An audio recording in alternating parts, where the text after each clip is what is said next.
Hey everybody, I'm Danny Grossman, and thanks for joining us for ILTV's weekly program, One-on-One with Alan Dershowitz.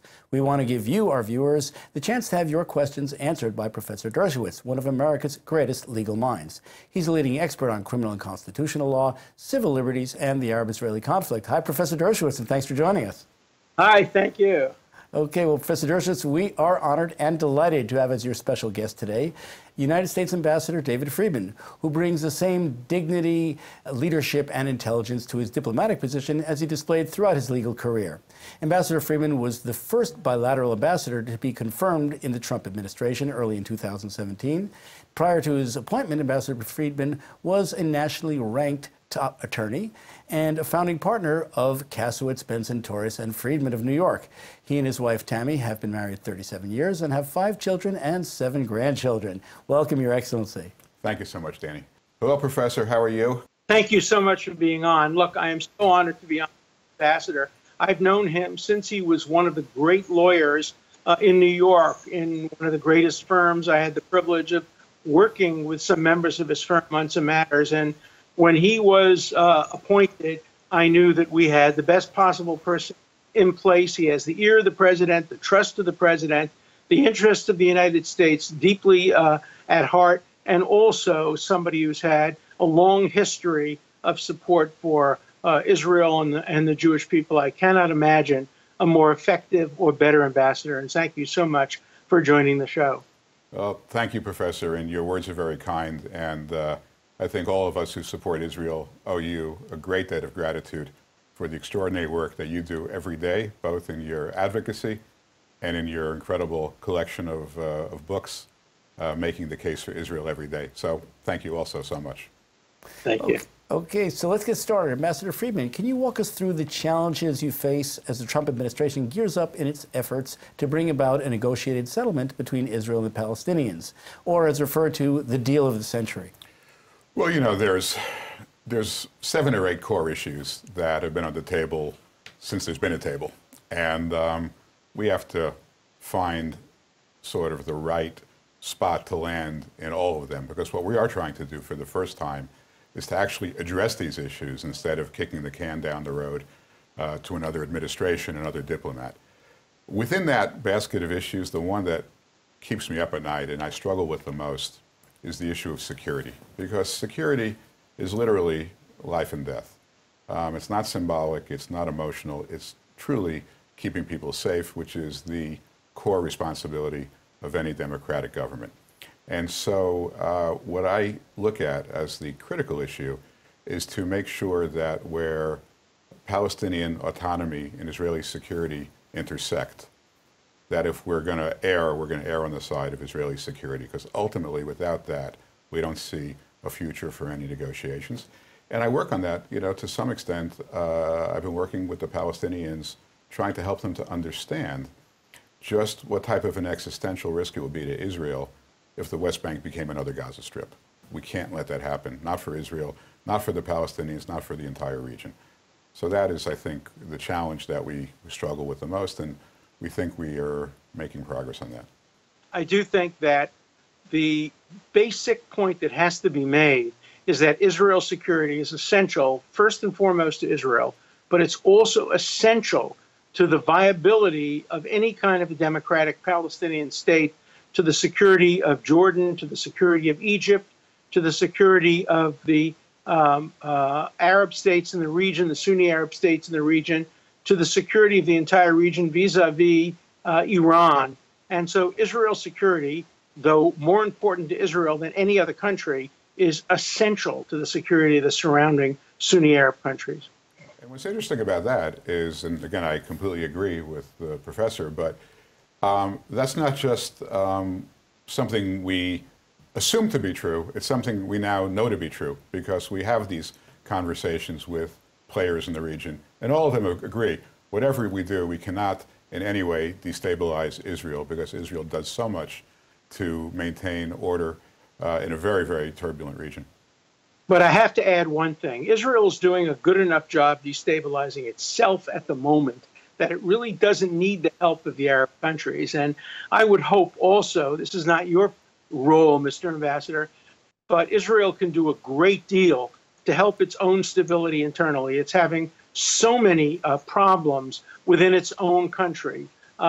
We may disagree about this, but for me, the unnecessary passage of the statute declaring that the nation state of the Jewish people is Israel, when all they had to do was kind of pass a statute integrating the Declaration of Independence into basic law. This is not something that I think we can really talk about, but when you talk about the stability of Israel, there are two issues. One, far, far more important, the stability of Israel and security of Israel vis-a-vis its external enemies, and second, the stability of Israel vis-a-vis its own deeply flawed political system, a system that has created difficulties really since the beginning of its establishment. But it's a democracy, and it's a democracy that will have to deal with its own internal problems. And so, fortunately for you, Mr. Ambassador, that's not your primary issue, but as a strong Zionist supporter of Israel,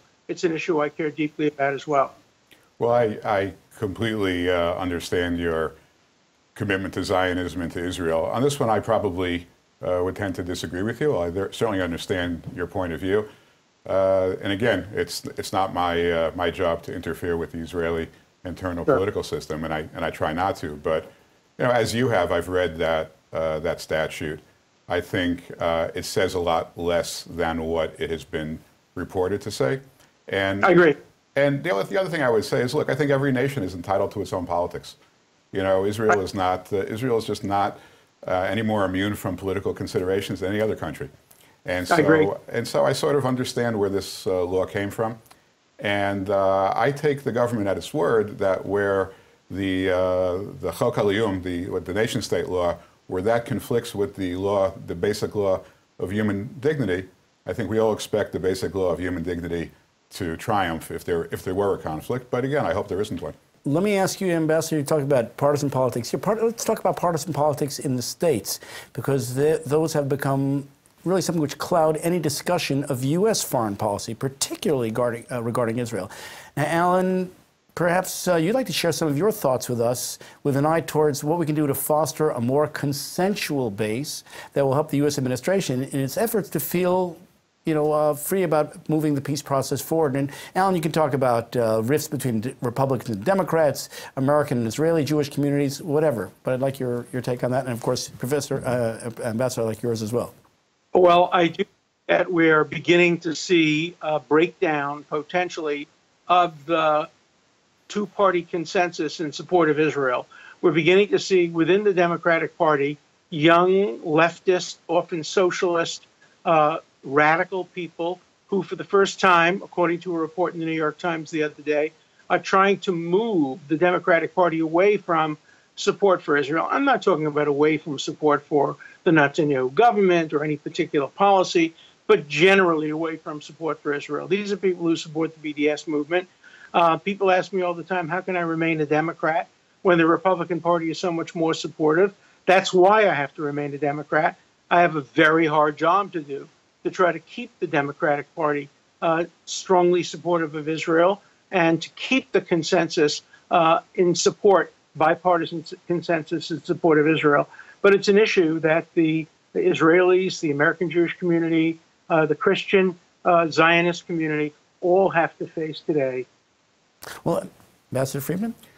Look, I think if I could sum it up in one sentence, I think the Democratic Party does not have enough Alan Dershowitzes around.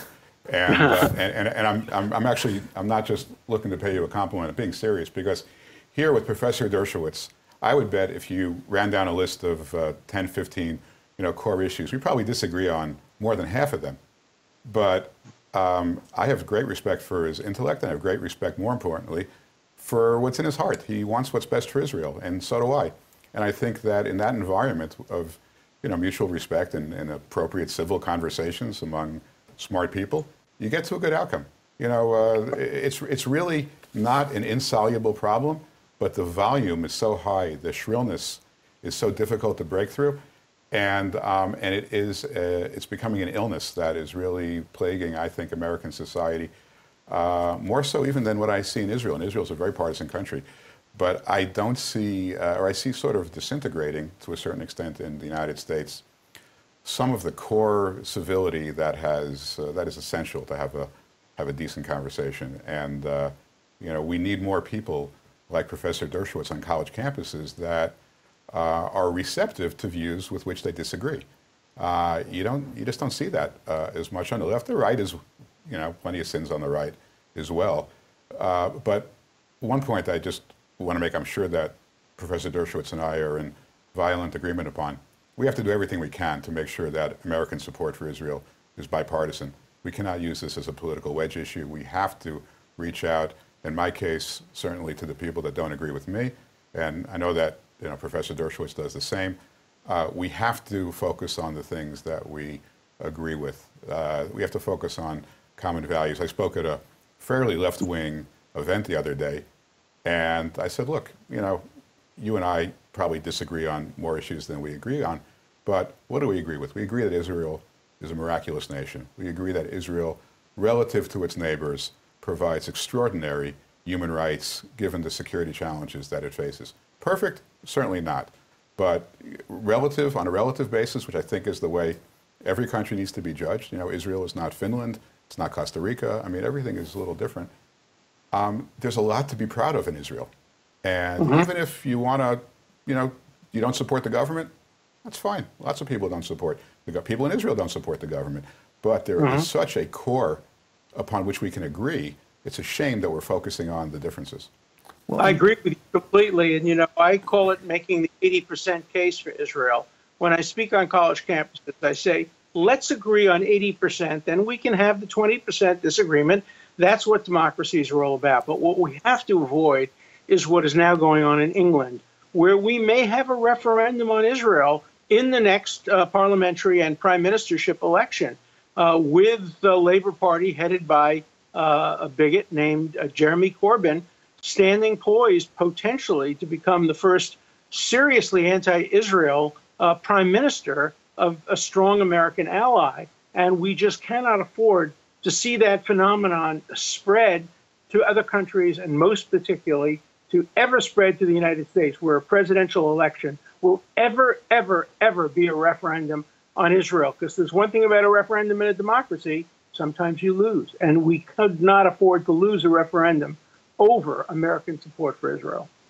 Well, Ambassador Friedman, barely a half year has passed since President Trump kept a campaign promise made by every Republican and Democratic candidate in recent decades and actually moved the embassy to Jerusalem. I remember, Alan, how you felt a palpable sense of history as you witnessed the event with your grandson from the VIP seats. So now, Mr. Ambassador, that the electricity has died down a bit, our audience would appreciate if you'd share your perspectives on how this move is playing out and what have we learned and how will this continue to affect the peace process.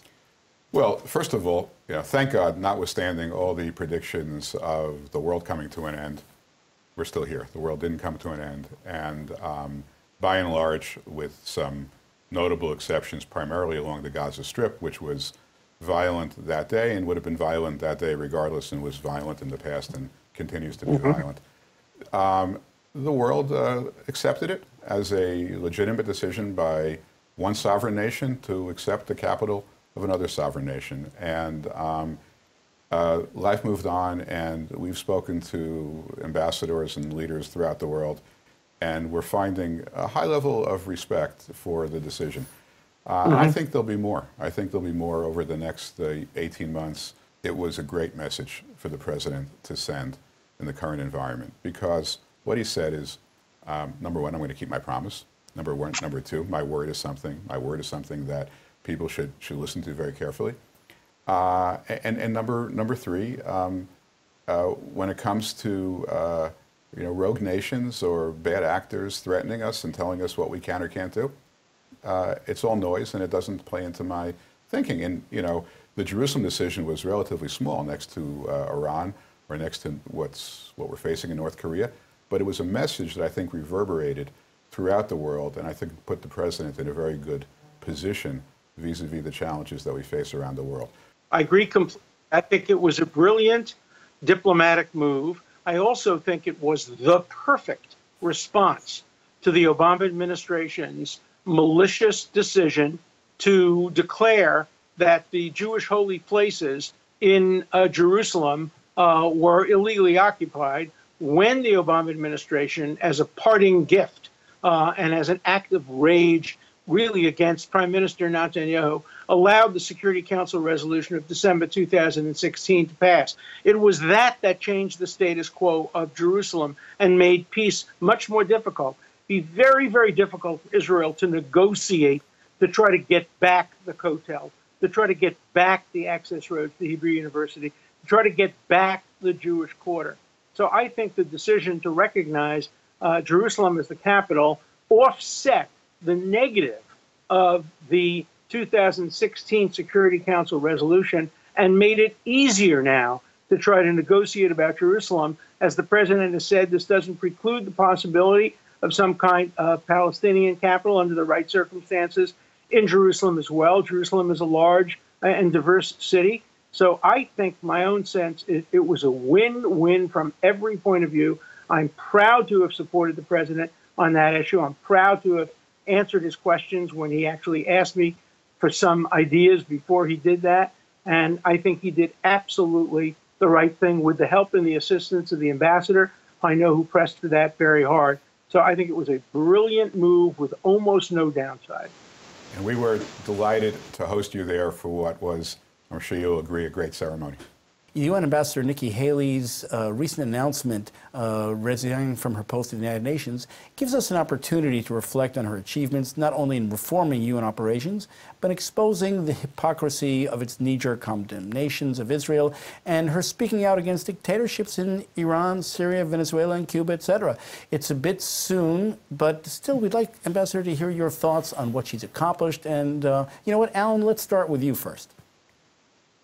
Well, I think she's terrific. I think that she really has spoken truth to power in a way that very few people have since Pat Moynihan. I think she represented the best of the United States at the United Nations, a toughness combined with a willingness to negotiate and be reasonable. And I think not only will the United States miss her, but I think the entire world, and especially Israel, will miss her presence. I hope the president fills that vacancy with somebody who can really fill her very, very large shoes. Well, I got to know Ambassador Haley well. We became friends and colleagues. We worked closely together. You know, the United States has been fortunate to have a few real giants sitting in that chair. As Professor Dershowitz said, Patrick Moynihan. I think of Jean Kirkpatrick as another example. She's up there, I think, with the greatest. And what gives me some comfort, although I'm so sad to see her go, what gives me some comfort is she has now set the stage. She has set the bar for her successor, and I think that whoever the president picks to succeed her will come in knowing that this is the legacy that they need to uphold. So I'm anticipating that same sort of unrestrained support for Israel and commitment to the truth that we saw with Ambassador Haley, but she will most certainly be missed. Two more quick questions. Ambassador, we seem to have entered a Twilight Zone-like dimension where the United States, Israel, the Palestinian Authority, and Egypt all recognize the threat of the growing humanitarian crisis in Gaza, but have very different approaches about what to do. Ironically, it seems that the PA is prioritizing its reassertion of its authority in Gaza at the expense of the people's welfare, whereas the United States, Israel, seem more concerned about avoiding a catastrophic failure.